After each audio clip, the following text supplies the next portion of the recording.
আমি বলছি যে আওয়ামী লীগ বাংলাদেশে ফিরে আসতে পারবে না, এটা সম্ভব না। এবং শেখ হাসিনা তার সময়ে এখনো যারা তার চাটুকারিতা করে, বিবেকবোধ বিবর্জিত ওই তথাকথিত মেরুদণ্ড সম্পন্ন প্রাণীগুলো, তাদের পর্যন্ত এই বার্তাগুলো পৌঁছে দিতে হবে, এই বিভীষিকাগুলোকে পৌঁছে দিতে হবে। তাহলেই আমরা ওই যে বলছি যে আওয়ামী লীগ ফিরে আসতে পারে, যদি আপনি এগুলো তুলে ধরতে পারেন, পৌঁছে দিতে পারেন। কারণ এখন অনেক মতভেদ থাকতে পারে, বিভাজন থাকতে পারে, কিন্তু যখন আবার ওই খুনি নির্দেশদাতা মুখটা সামনে আসে, আবার মানুষের ভিতরে একটা ক্ষোভ আসে, আক্রোশ আসে, এটা মুছে ফেলা, নিভে ফেলা এত সহজে সম্ভব না। এবার অনেকে পার পেয়ে গিয়েছে, কারণ আমরা আসলে পূর্বে এই অভিজ্ঞতার মধ্য দিয়ে যাইনি। কিন্তু এই অভ্যুত্থান এমন একটা অভ্যুত্থান, 5 বছরের শিশু থেকে 80 বছরের বৃদ্ধ এই অভ্যুত্থানে সরাসরি রাজপথে ছিল।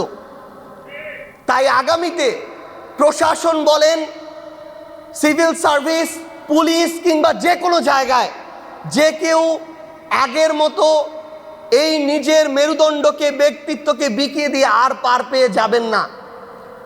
দয়া করে এখান থেকে বেরিয়ে আসুন।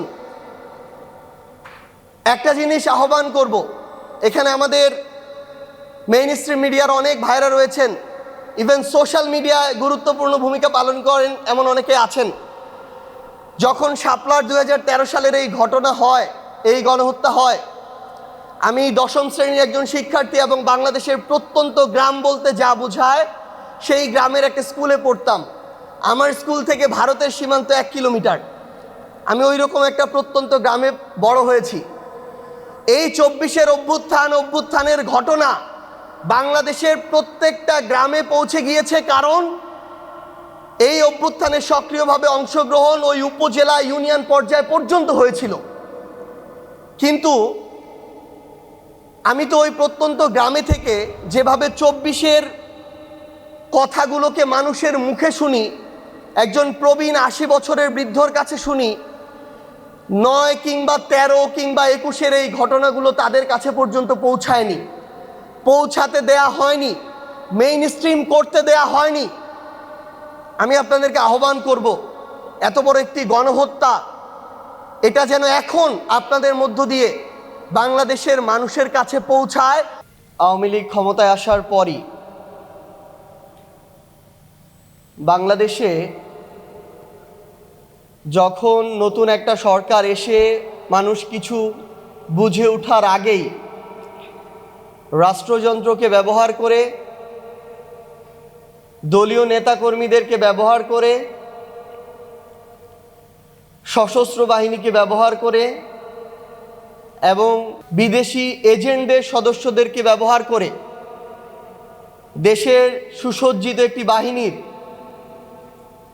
অফিসারদেরকে হত্যা করার একটি হত্যাযজ্ঞ সফল হয়, তখন থেকেই শেখ হাসিনা বাংলাদেশে স্বৈরাচার হয়ে ওঠার যে স্বপ্ন, ক্ষমতায় টিকে থাকার যে আকাঙ্ক্ষা, সেটা তার তৈরি হয়।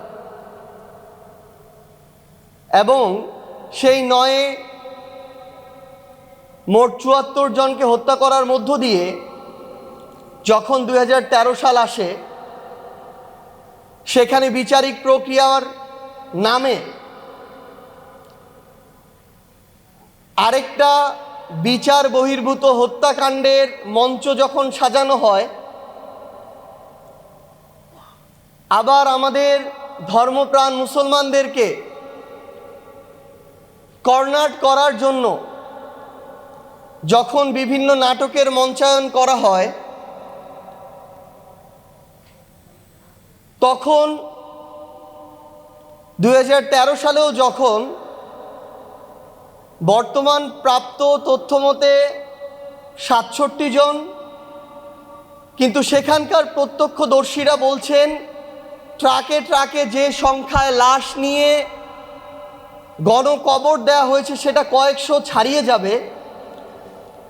এত বড় গণহত্যার পর যখন শেখ হাসিনা পার পেয়ে যায় এবং শুধুমাত্র মাদ্রাসার শিক্ষার্থীরা বলে, এতিম সন্তানরা বলে, আলেম ওলামারা বলে মেইন স্ট্রিম পলিটিক্যাল গুরুত্বপূর্ণ পার্টিরা এটাকে উপেক্ষা করে যায়, তখনই কিন্তু শেখ হাসিনা, খুনি শেখ হাসিনা তৈরি হওয়ার ভিত্তিটা রচিত হয়। এবং এরপর 2021 সালের মোদি বিরোধী আন্দোলনে সাধারণ নাগরিকরা যখন শুধু প্রতিবাদ জানায়, সেখানে 19 জনকে জীবন দিতে হয় এবং সর্বশেষ 24। আমাদের এখন সবচেয়ে বড় আশঙ্কাটা হচ্ছে যেই পলিটিক্যাল আন্ডার টেবিল নেগোসিয়েশনগুলোর কারণে 13 সালের শাপলা গণহত্যা বাংলাদেশের সাধারণ মানুষ পর্যন্ত পৌঁছাতে পারেনি, ওই একই আন্ডার টেবিল পলিটিক্যাল নেগোসিয়েশন 24-এর আকাঙ্ক্ষা বাস্তবায়নের সবচেয়ে বড় বাধা হয়ে দাঁড়াচ্ছে। এবং বর্তমান ক্ষমতাসীন দল বাংলাদেশের প্রত্যেকটা সেক্টরে ওই একই কাজগুলো আগের মতো করে ভিন্ন রূপে করছে। উদাহরণ হিসাবে আপনি দেখেন, মানুষকে সন্তুষ্ট করার জন্য, পিআরটা একটু বাড়িয়ে নেওয়ার জন্য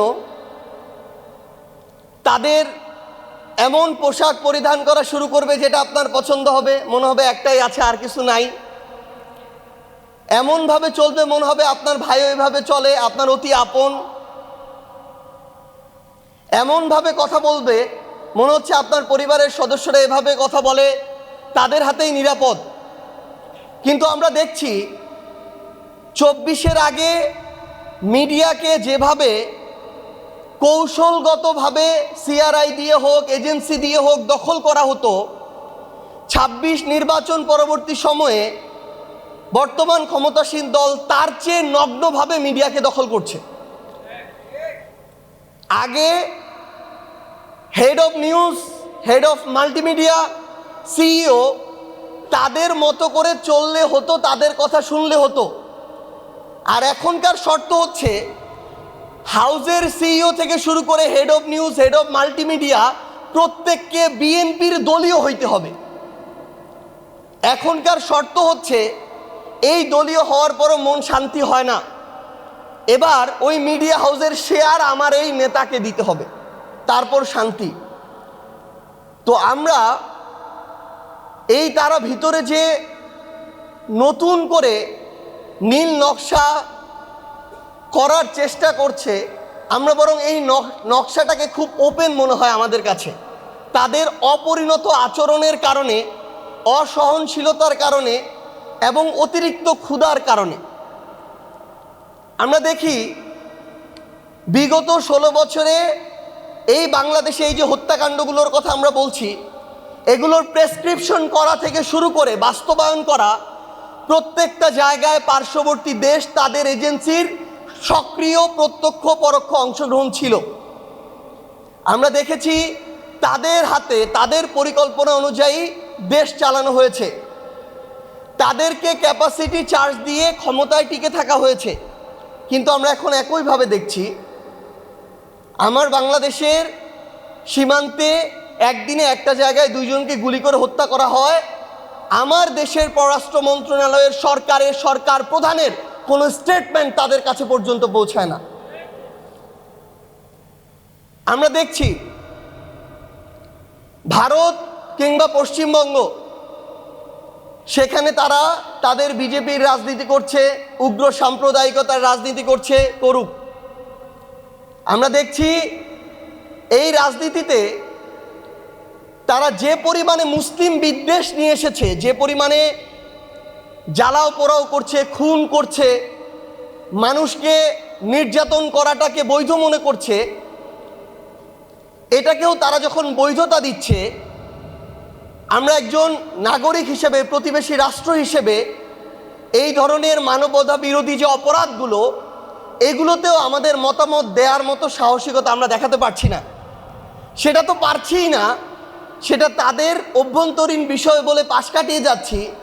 উপরন্তু আমাদের দেশকে নিয়ে, আমাদের দেশের সার্বভৌমত্বকে নিয়ে, স্বাধীনতাকে নিয়ে, সীমান্তকে নিয়ে যা ইচ্ছা তা বলে বেড়ানোর পরও যখন আমাদের স্বরাষ্ট্রমন্ত্রী বলে যে একটা রাজ্যের প্রধান বলেছে, সরকার তো বলেনি, তখন আমাদের জন্য এটা লজ্জার বিষয়। কারণ একটা রাজ্য প্রধান, একটা রাজ্য সরকারের বাইরে, রাষ্ট্রের বাইরে আলাদা কিছু না। কিন্তু আমরা ভারতকে উদ্দেশ্য করে স্পষ্ট করে কিছু কথা বলতে চাই। শুধু ভারত নয়, পুরো পৃথিবীতে আমরা কোনো রাষ্ট্রবিরোধী নই, আমরা ভারত বিদ্বেষীও নই। কিন্তু আমরা স্পষ্ট করে এটা বলতে চাই, শুধু ভারত নয়, পৃথিবীর যে কোনো দেশ আগামীতে যদি বাংলাদেশের দিকে আধিপত্যবাদের চোখ দিয়ে তাকাতে চায়, শোষণের মানসিকতা দিয়ে বন্ধুত্ব গড়তে চায়, সেই দেশের সাথে বাংলাদেশের কোনোদিন বন্ধুত্ব সম্ভব না। তারা যদি মনে করে যে বন্ধুত্ব করবে সরকারের সাথে, ক্ষমতার সাথে, আমরা স্পষ্ট করে একটা কথা বলতে চাই, জনগণ স্থায়ী, জনগণই রাষ্ট্র। বন্ধুত্ব করলে জনগণের সাথে করতে হবে, রাষ্ট্রের সাথে করতে হবে। আগামীর বাংলাদেশে পৃথিবীর যে কোনো দেশ যদি চিন্তা করে কোনো সরকারকে ক্ষমতায় টিকিয়ে রেখে জনগণকে উপেক্ষা করে বাংলাদেশকে তাবেদারি রাষ্ট্র বানাবে, আমরা স্পষ্ট করে একটা কথা বলতে চাই, ওই সরকার আগামীর বাংলাদেশে কোনো দিন হতে পারবে না, ক্ষমতায় আসতে পারবে না, টিকতে পারবে না, যেই সরকার জনগণের আকাঙ্ক্ষাকে উপেক্ষা করবে। এবং আমরা আমাদের জায়গা থেকে বাংলাদেশের প্রশাসনকে, সিভিল সার্ভিসে যারা আছেন, পুলিশে যারা আছেন, আর্মিতে যারা আছেন, আপনাদেরকে একটা আহ্বান জানাতে চাই। অভ্যুত্থান পরবর্তী বাংলাদেশে পুলিশের ঊর্ধ্বতন একজন কর্মকর্তা যখন নিজেকে একজন দলীয় প্রধানমন্ত্রী দেখে মেরুদণ্ডটা এতটা বাঁকা করে নিজেকে সঁপে দেয়, তখন এর চেয়ে লজ্জার আর কিছু হতে পারে না। আমরা তাদেরকে একটা জিনিস বলি, সেই অফিসার, আপনি আপনার সন্তানের কাছে খোঁজ নিয়েন।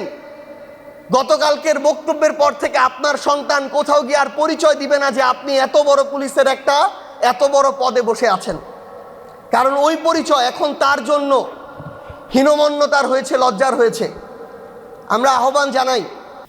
তো পরিশেষে আপনাদের সবাইকে ন্যাশনাল ওলামা অ্যালায়েন্স থেকে শুরু করে আজকে এই দীর্ঘ সময় যারা শুনেছেন, ছিলেন, আয়োজন করেছেন, সম্মানিত অতিথি এসেছেন, কথা বলেছেন, আপনাদের সবাইকে জাতীয় নাগরিক পার্টি এনসিপির পক্ষ থেকে কৃতজ্ঞতা জানিয়ে আজকের আমাদের এই প্রোগ্রামের এখানে সমাপ্ত ঘোষণা করছি। সবাই ভালো থাকবেন, সত্যের সাথে থাকবেন, ন্যায়ের সাথে থাকবেন। ইনকিলাব জিন্দাবাদ, জাতীয় নাগরিক পার্টি এনসিপি জিন্দাবাদ।